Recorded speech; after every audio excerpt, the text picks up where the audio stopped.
அறுவை சிகிச்சை செய்யாமல் உணர்வால் திருநங்கையர்னா திருநங்கை தான். நானும் உணர்வால் தான் முதல்ல திருநங்கை ஆனேன். அப்படி தான் திருநங்கைகள் வந்துட்டு பாடுபடுவாங்க. அவங்களுக்கு வந்துட்டு அது ஒரு குறிப்பிட்ட நேரத்தில் ஏற்படக்கூடிய வலி எது அறுவை சிகிச்சைங்கிறது. ஆனால் இது வந்து ஒரு 5-6 வயசில் அவங்க திருநங்கையாக தன்னை உணர்ந்த காலத்துலேருந்து சாகிற வரைக்கும் இருக்கக்கூடிய மனவலியை வந்துட்டு இதில் நம்ம மறந்துடக்கூடாது. அதை அப்படியே அவங்க தூக்கி ஓரமாக போட்டுடுறாங்க. நீ வந்துட்டு அறுவை சிகிச்சை செஞ்சு ஆகணுன்ற ஒரு கட்டாயத்துக்கு யாருக்கு பாதுகாப்பு இல்லையே எங்கள் கூட வாங்க, எங்கே யாருக்கு வீட்டில் பாதுகாப்பு அங்கே இருந்துக்கோங்க தான் அவங்க சொல்கிறாங்க. ஆனால் இப்போ இருக்கக்கூடிய இந்த ஹிஜ்ரா, கின்னார், ஜோகப்பா, அரவானிங் கல்ச்சர் என்ன சொல்லுதுன்னா இனிமேல் அப்படி தான் இருக்கணும் சொல்லி ரொம்ப பின்னோர். இன்றைக்கி இப்போ சீனியர் பேரண்ட்ஸை வந்துட்டு அக்செப்ட் பண்ணிக்கலன்னு சொன்னால் பிள்ளைங்க மேலே அவங்க வந்துட்டு மாவட்ட ஆட்சியர்கிட்ட கம்ப்ளைண்ட் கொடுக்கலாம். அந்த மாதிரி ஒரு சிஸ்டத்தை நீங்கள் உருவாக்கியிருக்கீங்க. சொத்தையே வந்துட்டு மறுபடியும் நீங்கள் வந்துட்டு அவங்களுக்கு பெற்று கொடுத்துருக்கீங்க. இவங்க எழுதி கொடுத்துருவாங்க சொத்தை, அந்த பிள்ளைங்க பார்க்கலன்னு வச்சுக்கோங்களேன். கலெக்டர்கிட்ட கம்ப்ளைண்ட் கொடுத்தா அந்த சொத்தை மறுபடியும் அப்பா அம்மா பேர்லேயே எழுதலாம். இந்த மாதிரி வீட்டை விட்டு போகக்கூடிய குழந்தைங்களுக்கு வந்துட்டு அந்த பேரண்ட் தண்டிக்கப்படணுங்கிற மாதிரி சிந்தனை உங்களுக்கு இருந்திருந்தால் வரவேற்றிருப்போம். பாதுகாப்பு கொடுக்கக்கூடிய இன்னொரு அப்பாவி திருநங்கை இந்த 25 தேதிக்குள்ளே இது வராமல் இருக்கிறதுக்கு உண்டான வேலைகளை நம்ம செஞ்சிட்ருக்குறோம். அதில் குடியரசுத் தலைவருக்கும் நம்ம வந்து ஒரு கடிதம் அனுப்ப போகிறோம். அமைச்சர் வீரேந்திரகுமார், சோஷியல் ஜஸ்டிஸ் மினிஸ்டர், அவருக்கும் நம்ம ஒரு லெட்டர் அனுப்ப போகிறோம். எம்பிங்களெல்லாம் சந்தித்து பேசிகிட்டு இருக்கிறோம். இந்திய அளவில் அவங்க எல்லாம் எதிர்ப்பு குரல் கொடுப்பாங்கன்னு நினைக்கிறோம். அந்த எதிர்ப்பு குரல்லாம் தாண்டி இது பாஸ் ஆகிடுச்சின்னு சொன்னால் நிச்சயமாக நாங்கள் இதை வரவேற்க மாட்டோம். எங்களோட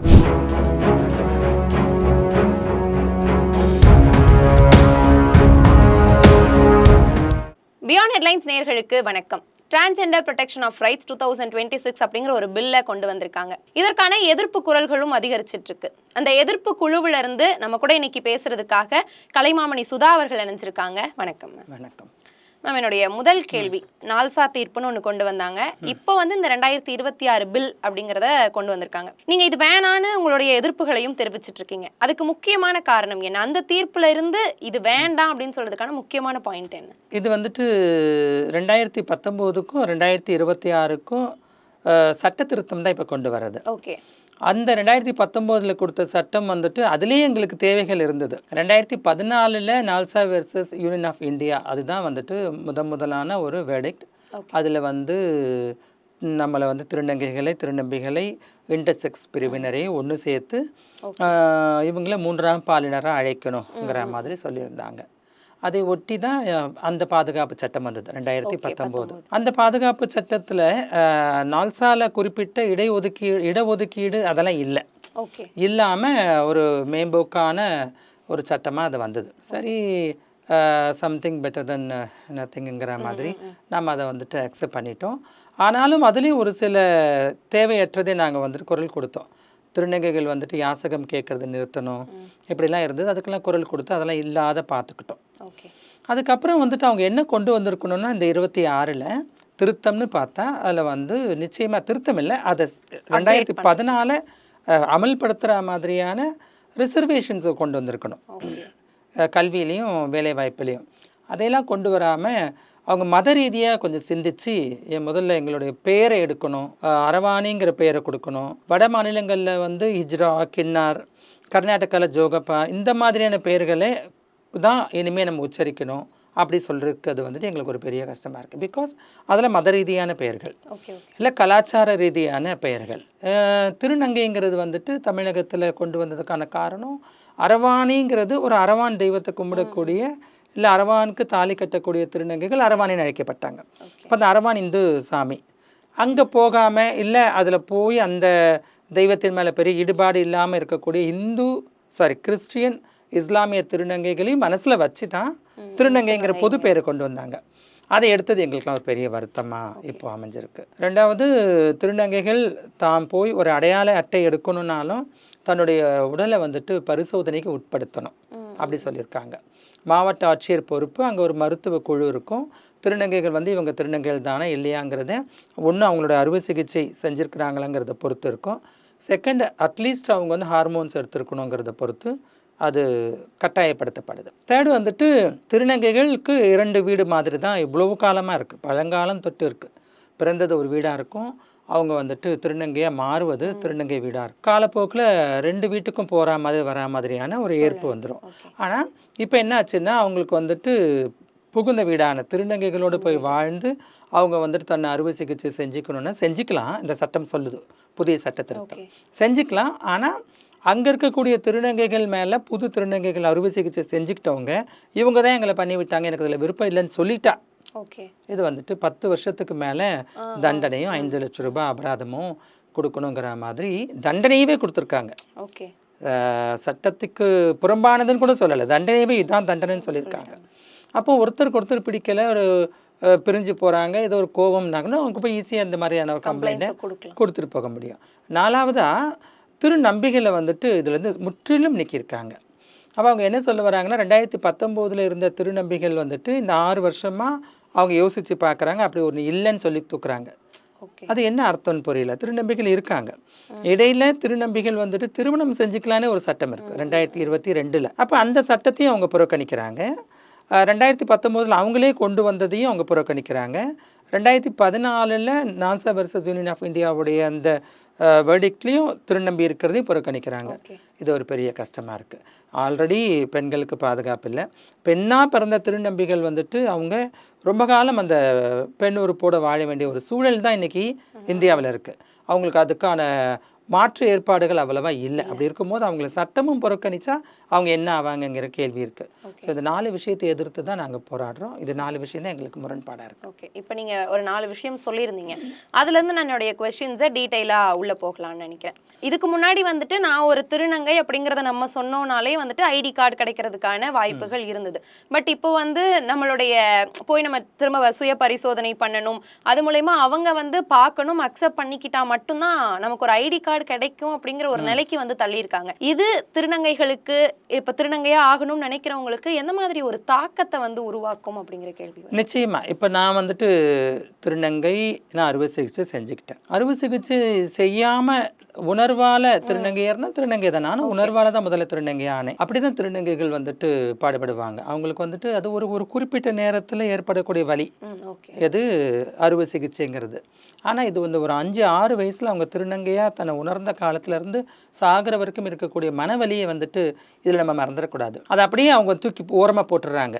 நீ வந்துட்டு அறுவை சிகிச்சை செஞ்சு ஆகணுன்ற ஒரு கட்டாயத்துக்கு வந்து நம்மளை வந்து நிறுத்தும் போது என்ன ஆகுதுன்னா இளம் திருநங்கைகள் பாதிக்கப்படுவாங்க. யாரும் ஒரு ஆணோ பெண்ணோ போயிட்டு தான் ஆணுனோ தான் பெண்ணுனோ எந்த மெடிக்கல் டீம்கிட்டையும் போயிட்டு அந்தரங்க உறுப்பை காமிச்சு அவங்க சொல்ல வேண்டிய அவசியம் இல்லை. அது ஒரு சுயமரியாதையை குறைக்கக்கூடிய ஒரு செயலாக இது போயிடுது. சரி, இளம் திருநங்கைகளுக்கு அப்படின்னா முதிர்ந்த திருநங்கைகள் கூட ஒரு ரெனிவலுக்காக ஏதாச்சும் ப்ராசஸ்க்கு போனால், கார்டு ரெனிவலாக இருக்கட்டும், இல்லை ஒரு பாஸ்போர்ட்டாக இருக்கட்டும், ஆதாராக இருக்கட்டும், போனால் மறுபடியும் இந்த ப்ரொசீஜருக்குள்ளே அவங்க வர வேண்டியது இருக்கும். அப்போ ஒரு தாய் ஸ்தானத்தில் இருக்கக்கூடிய ஒரு மூத்த திருநங்கை கொண்டு வந்து அவங்களோட ப்ரைவேட் பார்ட்டை ஒரு டீம் சுற்றி நின்று பார்க்குறது கொஞ்சம் யோசிச்சு பாருங்கள். இது வந்துட்டு ஒரு மனித நீதிக்கு எதிரானது. இவங்க எப்படி அதை வந்து மனசால் கொண்டு வராங்க எங்களுக்கு தெரியல. அது எதிர்க்க வேண்டிய விஷயம், அது ஒத்துக்கப்பட மாட்டாது. ஹார்மோன்ஸாவது எடுக்கணும்னு சொல்கிறாங்க இல்லையா? ஹார்மோன்ஸ் ஒருத்தருக்கு ஒத்துக்கும், ஒருத்தருக்கு ஒத்துக்காது. 40 above டிரான்ஸ் பீப்புளுக்கு ஹார்மோன் எடுக்கிறதுக்கு டாக்டரே பெரும்பாலும் சஜஸ்ட் பண்ணுறது இல்லை. அப்போ ஒரு 40 above இருக்கக்கூடிய திருநங்கைகள் வந்துட்டு ஹார்மோனும் எடுக்கலை, அறுவை சிகிச்சையும் செஞ்சுக்கலாம்னு வச்சுக்கோங்க. அவங்க என்ன பண்ண முடியும்? வீட்டுக்கு ஒரே பிள்ளையாக இருக்கிறாங்க. அவங்க வந்து பேரண்ட் வந்துட்டு என்ன சொல்கிறாங்க, நீ இப்படியே இருந்துக்கோ, நான் உனக்கு திருநங்கையை ஏற்றுக்கிறோம், நீ மாறிட வேணான்னு சொல்லுவாங்க. அது அந்த அப்பா அம்மா, அந்த திருநங்கை மகள் அவங்க சம்மந்தப்பட்ட விஷயம். அங்கே வந்து சட்டம் என்ன சொல்லுது, நீ ஒரு மகனாயிரு எதாயிரு, நீ பண்ணிதான் ஆகணும்னு சொல்லுது. இப்போ நீங்கள் இந்த உணர்வு சார்ந்த விஷயங்களை சொன்னீங்க. இப்போ இன்னொன்று என்னன்னா, இந்த ஹிஜ்ரா, அரவாணி அப்படிங்கிற சோஷியோ கல்ச்சர்ஸ்குள்ளே இருக்கிறவங்கள பற்றி சொன்னீங்க. இப்போ இதில் இல்லாமையும் இருப்பாங்க. எப்படி உணர்வு சார்ந்து மட்டும் இருக்கிறாங்களோ, இந்த சொசைட்டி கம்யூனிட்டிக்குள்ளே இல்லாமல் சில டிரான்ஸ்ஜெண்டர்ஸும் இருப்பாங்க. அவங்களுக்கு இந்த சட்டம் வந்து எந்த மாதிரி ஒரு பாதிப்புகளை ஏற்படுத்தும்?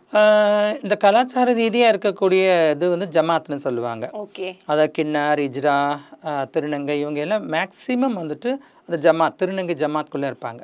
ஜமாத் எதுவும் இஸ்லாமிய வேர்டு கிடையாது. பெரும்பாலும் திருநங்கைகள் வந்து ஆரம்ப காலத்தில் இஸ்லாமியர்களை தழுவி தான் வாழ்ந்திருக்காங்க. மும்பை, டெல்லி பக்கம் அவங்க எல்லாம் கூடுற கூட்டத்தை வந்து ஜமாத் கூட்டம்னு சொல்லுவாங்க இல்லையா இஸ்லாமியர்கள்.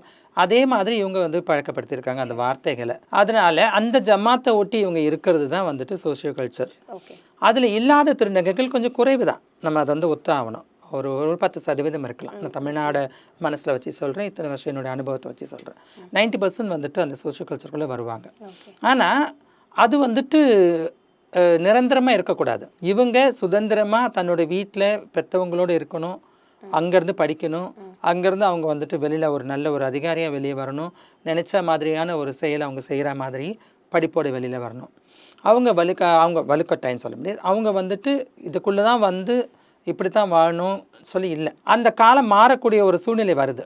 அது மூத்த திருநங்கைகளும் பெருசாக நினைக்க மாட்டாங்க. யாருக்கு பாதுகாப்பு இல்லையோ எங்கள் கூட வாங்க, எங்கே யாருக்கு வீட்டில் பாதுகாப்பு இருக்கோ அங்கே இருந்துக்கோங்க தான் அவங்க சொல்கிறாங்க.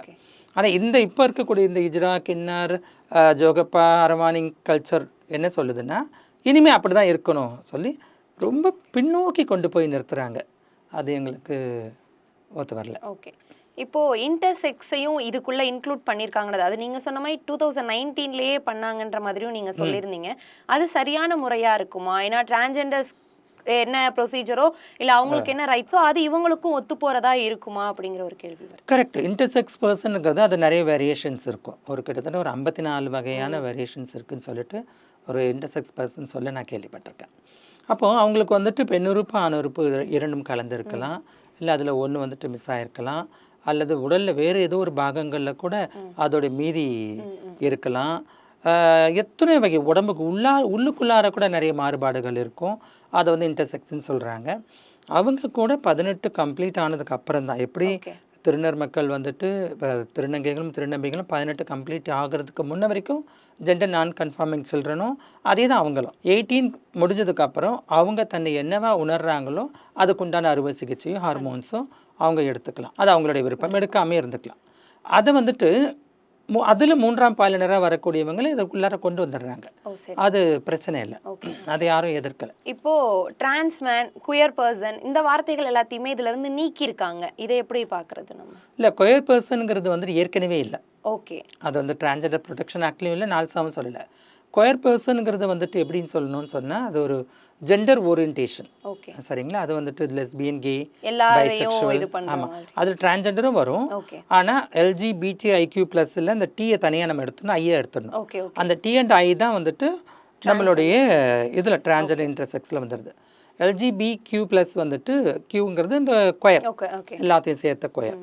அந்த கொயர் கம்யூனிட்டியில் வந்துட்டு T and I போனதுக்கப்புறம் மற்றதெல்லாம் வந்து ஓரியன்டேஷன், அது வந்து இதில் வராது. அதை செக்ஷுவல் ஓரியன்டேஷன் அது வந்து நம்ம இதில் கொண்டு வரக்கூடாதுங்கிறதுல இவங்களும் தெளிவாக இருக்காங்க. அந்த ஜெண்டர் ஓரியன்டேஷனில் இருக்கக்கூடிய அவங்களும் தெளிவாக இருக்காங்க. இப்போ டிரான்ஸ்மேன் அதை இப்போ எடுத்துருக்காங்கல்ல, அதை எப்படி? டிரான்ஸ்மேன் உங்களுக்கு டீல தானே வரும், அதுவும் ஜெண்டர் ஐடென்டிட்டி இல்லை. இப்போ இதில் வந்து இதுலேருந்து எடுத்துட்டாங்க. கரெக்ட், இதுலேருந்து எடுத்துட்டாங்க. அதுதான் அவங்க என்னவா சொல்ல வராங்கன்னு தெரியல.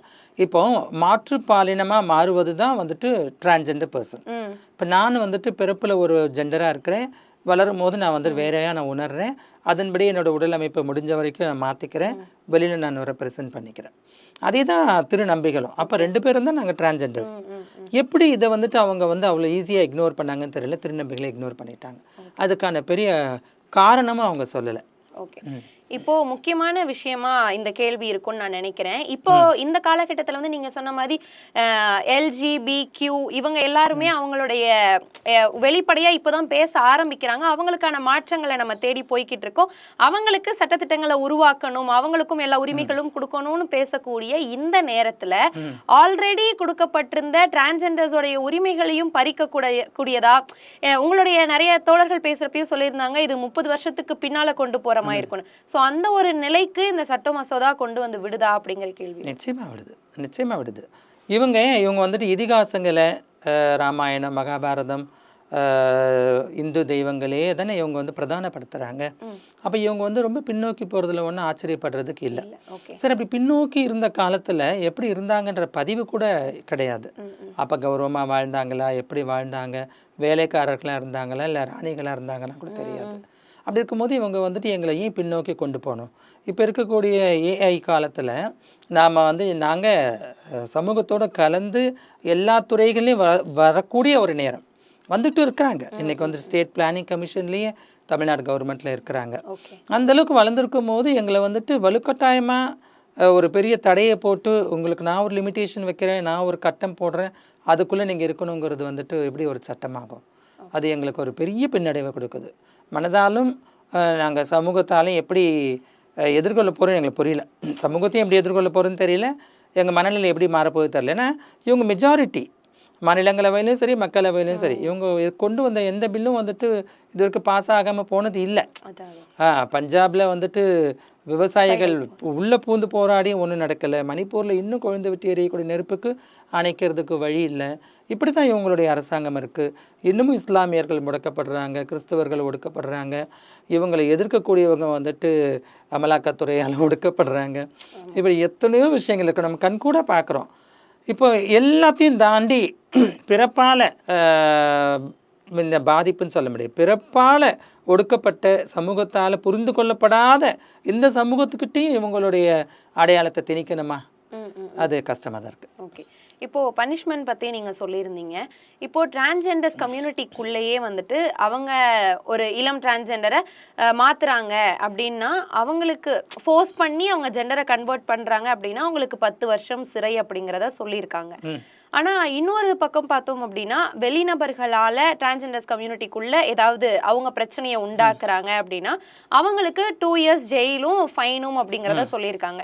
இப்போ நம்ம பார்த்தோம் அப்படின்னா பெண்களுக்கே வந்து இந்த சமூகத்தில் நீங்கள் சொன்ன மாதிரி பாதுகாப்பு குறைஞ்சிருக்கு. அவங்களுக்கான சட்டத்திட்டங்களை நம்ம இன்னும் ஃபோர்ஸபிளாக கொண்டு வரணும்னு சொல்கிறப்போ அவங்கள விட முக்கியமாக அதிக பாதுகாப்பு கொடுக்க வேண்டியதோ சட்டம் ஸ்ட்ராங்காக இருக்க வேண்டியதோ டிரான்ஸ்ஜெண்டர்ஸ்க்குன்னு நம்ம கருதலாம். ஆனால் அவங்களுக்கே இந்த சட்டம் பனிஷ்மெண்ட் வந்து கம்மியாக இருக்குது. இந்த 2 பனிஷ்மெண்ட்டையும் எப்படி பார்க்குறது, இந்த 10 years இந்த 2 years? ஆமாம், இது முதல்ல வந்துட்டு ஒரு திருநங்கை அல்லது திருநம்பி இவங்க வந்துட்டு யாரும் வற்புறுத்திலாம் அறுவை சிகிச்சை செஞ்சிட முடியாது. அங்கே ஒன்று இங்கே ஒன்று சிலது நடந்திருக்கலாம். எப்படின்னா 18 கம்ப்ளீட் ஆகாமல் அறுவை சிகிச்சை செஞ்சுருக்கலாம், ஹார்மோன்ஸ் எடுத்துக்க வச்சுருக்கலாம். அது அறியாமை, இந்த சட்டம் பற்றி தெரியாமல் இருந்திருக்கும். அவங்க வந்து ஜெண்டர் நான் கன்ஃபார்மிங் சைல்டுங்கிறது புரியாமல் இருந்திருக்கும். ஆனால் வற்புறுத்தி கூட்டிகிட்டு போயிட்டு அறுவை சிகிச்சை செய்ய மாட்டாங்க. இந்த 18 வயசு பூர்த்தி ஆகிறதுக்கு முன்னவே திருநங்கையும் சரி திருநம்பியும் சரி அவங்க வந்துட்டு சமூகத்தால் கண்டறியப்பட்டுடுவாங்க. ஒரு 13-14 வயசுலேருந்தே இவங்களோட நடையில் பெண் சாயில் இருந்துச்சுன்னா சமூகம் புரிஞ்சுக்க ஆரம்பிக்கும். வீட்டில் பிரச்சனை வரும், படிக்கிற இடத்துல படிக்க முடியாத போகும், சொசைட்டி இழிவுபடுத்தும். அந்த காரணங்களுக்காக திருநங்கைகளோட வந்துடுவாங்க. ஏன்னா அங்கே தான் அவங்களுக்கு கம்ஃபர்ட் இருக்கும், அங்கே தான் அவங்கள மாதிரியான ஆட்கள் இருப்பாங்க. அப்படி இருக்கும்போது என்ன ஆகும், இப்படி நம்ம மாறணுன்னா நம்ம இவங்களோட இருந்தால் மாற முடியுங்கிற ஒரு எண்ணம் அவங்களுக்கு வந்துடும். வரும்போது அடுத்தடுத்த ப்ராசஸ்ன்னு சொல்லிட்டு அவங்க அறுவை சிகிச்சைக்குள்ளே போகிறாங்க. இப்போ இந்த சட்டம் என்ன சொல்லுதுன்னா, அப்படி நான் விரும்பி ஒரு இடத்துல போயிட்டு இதெல்லாம் நான் செஞ்சுக்கிட்டதுக்கு அப்புறம் என்னை வச்சிருக்கக்கூடிய அந்த வீட்டில் அவங்களுக்கு எனக்கு ஒரு சின்ன மனக்கசப்பு, ஏதோ ஒரு முன்விரோதம்னு வச்சுக்கோங்களேன், நான் அவங்க மேலே வந்துட்டு வழக்கு தொடர முடியும், அவங்க மேலே கம்ப்ளைண்ட் கொடுத்துட முடியும். அந்த கம்ப்ளைண்ட் அடிப்படையில் வந்துட்டு அவங்கள உள்ள தள்ளிட முடியும். அது எவ்வளோ பெரிய கொடுமை. நான் தானே விரும்பி அங்கே போகிறேன். அதுக்கு வந்து காரணம்னு பார்த்தா நீங்கள் அந்த ஃபேமிலி எந்த ஃபேமிலியை அக்செப்ட் பண்ணிக்கலையோ அதுக்குண்டான தண்டனையை கொடுக்கணும், கண்டிப்பாக செய்யணும். இன்றைக்கி இப்போ சீனியர் பேரண்ட்ஸை வந்துட்டு அக்செப்ட் பண்ணிக்கலன்னு சொன்னால் பிள்ளைங்க மேலே அவங்க வந்துட்டு மாவட்ட ஆட்சியர்கிட்ட கம்ப்ளைண்ட் கொடுக்கலாம். அந்த மாதிரி ஒரு சிஸ்டத்தை நீங்கள் உருவாக்கியிருக்கீங்க. சொத்தையே வந்துட்டு மறுபடியும் நீங்கள் வந்துட்டு அவங்களுக்கு பெற்று கொடுத்துருக்கீங்க. இவங்க எழுதி கொடுத்துருவாங்க சொத்தை, அந்த பிள்ளைங்க பார்க்கலன்னு வச்சுக்கோங்களேன், கலெக்டர்கிட்ட கம்ப்ளைண்ட் கொடுத்தா அந்த சொத்தை மறுபடியும் அப்பா அம்மா பேர்லேயே எழுதலாம். அந்த அளவுக்கான ஒரு ப்ரொடெக்ஷனை உருவாக்கியிருக்கீங்களே.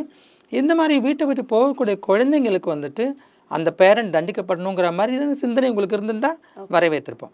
பாதுகாப்பு கொடுக்கக்கூடிய இன்னொரு அப்பாவி திருநங்கைகளை எப்படி நம்ம வந்துட்டு கண்டிக்க முடியும்? அவங்கெல்லாம் ரொம்ப பரிதாபம் இல்லையா? அதனால் அதை நம்ம வந்துட்டு எதிர்க்கிறோம். இது வந்துட்டு என்ன அவங்க சொல்ல வராங்க பாருங்கள், குறைந்தபட்சம் 10 வருஷமோ 12 வருஷமோ சொல்கிறாங்க. இந்த மாதிரி பாதுகாப்பு கொடுக்கக்கூடிய திருநங்கைகள் மேலே திருநங்கைகள் வந்து கம்ப்ளைண்ட் பண்ணிட்டாங்க. ஆனால் எங்களை துன்புறுத்தக்கூடிய வெளி ஆட்களுக்கு அதிகபட்சம் 2 வருஷம். இது என்னன்னு பாருங்க, அது நடந்துட்டு இருக்கு. இந்த மாதிரியான சட்டங்களால் என்ன பெருசாக பாதிப்பு வந்துட போது நம்ம நினைப்போம். திருநெல்வேலியில் ஒரு 2 திருநங்கைகளை கொலை செஞ்சு கிணத்துல போட்டுட்டாங்க. அப்புறம் நம்மளோட கோயம்புத்தூரில் வந்துட்டு சுய தொழில் செஞ்சுட்டு இருந்த ஒரு திருநங்கையை அவங்க சமைக்கக்கூடிய பாத்திரத்துலேயே அவங்கள வெட்டி போட்டு கொண்டுட்டு இருந்தாங்க. எர்ணாவூரில் வந்து ஒரு திருநங்கையை வந்துட்டு லாரிக்கு பின்னாடி கொலை பண்ணி போட்டாங்க. இப்படி எத்தனையோ கொலைகள். இப்போ ரீசெண்டாக ஒரு 2 months பேக்கில் போரூரில் ஒரு கம்பெனி கிட்ட இரவில் வந்து பாலியல் தொழில் தான் அவங்க நின்றுட்டு இருந்தாங்க. அந்த திருநங்கையை ஒரு இந்திக்கார வடமாநில பையன் வந்து கொண்டுட்டான். இதுக்கெல்லாம் யாருமே குரல் கொடுக்கல. பாருங்களேன், அந்த சட்டத்தினுடைய அந்த விஷயமும் அதோட ரிஃப்ளெக்ஷன் வந்துட்டு யாருமே அதுக்கு குரல் கொடுக்கலன்னும் போது அப்போ நீங்கள் அதை வந்து இன்னும் குறைச்சிட்டு வரீங்க, அதிகபட்சமாக 2 வருஷம்னு சொல்லிட்டு. இந்த ஒரு பாதுகாப்பை அந்த காலத்திலிருந்தே ஒரு தனி மொழி, தனி பாதை, தனியாக ஒரு சட்டத்திட்டம் வகுத்து வாழ்ந்துட்டு இருக்கக்கூடிய அந்த மூத்த திருநங்கைகளை வந்துட்டு நீங்கள் குற்றவாளியை கருதுறது பெரிய தவறு இல்லையா? ஓகே, அதை நம்ம வந்து ஒத்துக்க முடியாது தோழர். இப்போ என்னுடைய இறுதியான கேள்வி, மத்திய அரசு வந்து அடுத்த வாரத்திலேயே வந்து இதை அமல்படுத்தலாம் அப்படிங்கிற ஒரு விஷயத்தையும் கேள்விப்பட்டுக்கிட்டு இருக்கோம். இப்போ நீங்கள் சொன்ன மாதிரி அவங்க கொண்டு வந்த எதையும் பின்வாங்கினதாகவும் நம்ம பார்த்தது கிடையாது. ஏன்னா அவங்களுடைய மெஜாரிட்டி இருக்கிறதால. ஒருவேளை இந்த பில் பாஸ் ஆகுது அப்படின்னா அது எந்த மாதிரியான எதிர்வினைகள் இருக்கும்? உங்களுடைய நடவடிக்கைகள் அடுத்த கட்டமாக என்னவா இருக்கும்? நிச்சயமாக தோழர், இதுக்கு ஒரு பெரிய டீம் வந்துட்டு நம்ம தமிழக இந்திய அளவில் போராடிட்டு இருக்கிறோம். இது வந்து நாம் இப்போ சமீபத்தில் ஒரு பத்திரிகையாளர்கள் சந்திப்பு வச்சு நம்ம கோரிக்கைகள் எல்லாம் சொல்லியிருந்தோம், நம்மளுடைய கொதிப்புகள் எல்லாம் சொல்லியிருந்தோம். இப்போ அடுத்த கட்டமாக இன்னும் ஒரு சில நாட்களில் சென்னையில் ஒரு போராட்டம் பண்ண போகிறோம். இதையும் தாண்டி வரக்கூடிய புதன் 25 தேதிக்குள்ளே இது வந்துருங்கிற மாதிரி சொல்கிறாங்க. இந்த மார்ச் இந்த 25 தேதிக்குள்ளே இது வராமல் இருக்கிறதுக்கு உண்டான வேலைகளை நம்ம செஞ்சிட்ருக்குறோம். அதில் குடியரசுத் தலைவருக்கும் நம்ம வந்து ஒரு கடிதம் அனுப்ப போகிறோம். அமைச்சர் வீரேந்திரகுமார், சோஷியல் ஜஸ்டிஸ் மினிஸ்டர், அவருக்கும் நம்ம ஒரு லெட்டர் அனுப்ப போகிறோம். எம்பிங்களெல்லாம் சந்தித்து பேசிகிட்டு இருக்கிறோம் இந்திய அளவில். அவங்க எல்லாம் எதிர்ப்பு குரல் கொடுப்பாங்கன்னு நினைக்கிறோம். அந்த எதிர்ப்பு குரல்லாம் தாண்டி அது பாஸ் ஆகிடுச்சின்னு சொன்னால் நிச்சயமாக நாங்கள் இதை வரவேற்க மாட்டோம். எங்களோட போராட்டம் தொடர்ந்துக்கிட்டே தான் இருக்கும். எப்படி இவங்க வந்து சேர்த்தாங்களோ சேர்த்த மாதிரி அடுத்த ஒரு கூட்டத்தில் இதை நீக்கிற வரைக்கும் நாங்கள் போராடிட்டு தான் இருப்போம்.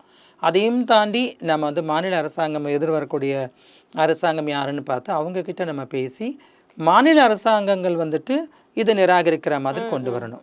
கொண்டு வந்துட்டு திருநம்பிகள் வந்து எங்கள் மாநிலத்தில் இருக்கிறாங்க, ஸோ நாங்கள் மாநில கட்டுப்பாட்டில் அவங்களுக்கு பாதுகாப்பு கொடுக்குறோம், அவங்களுக்கான அடையாள அட்டைகளை கொடுக்குறோன்னு சொல்ல வைக்கிறதுக்கும் நாங்கள் ஒரு லாங் விஷன் வச்சுருக்கோம். ஓகே, உங்கள் நேரத்தை செலவு பண்ணி எங்ககிட்ட ரொம்ப தெளிவாக நிறைய விஷயங்களை பகிர்ந்துக்கிட்டதுக்காக ரொம்ப நன்றி. நன்றி தோழர்.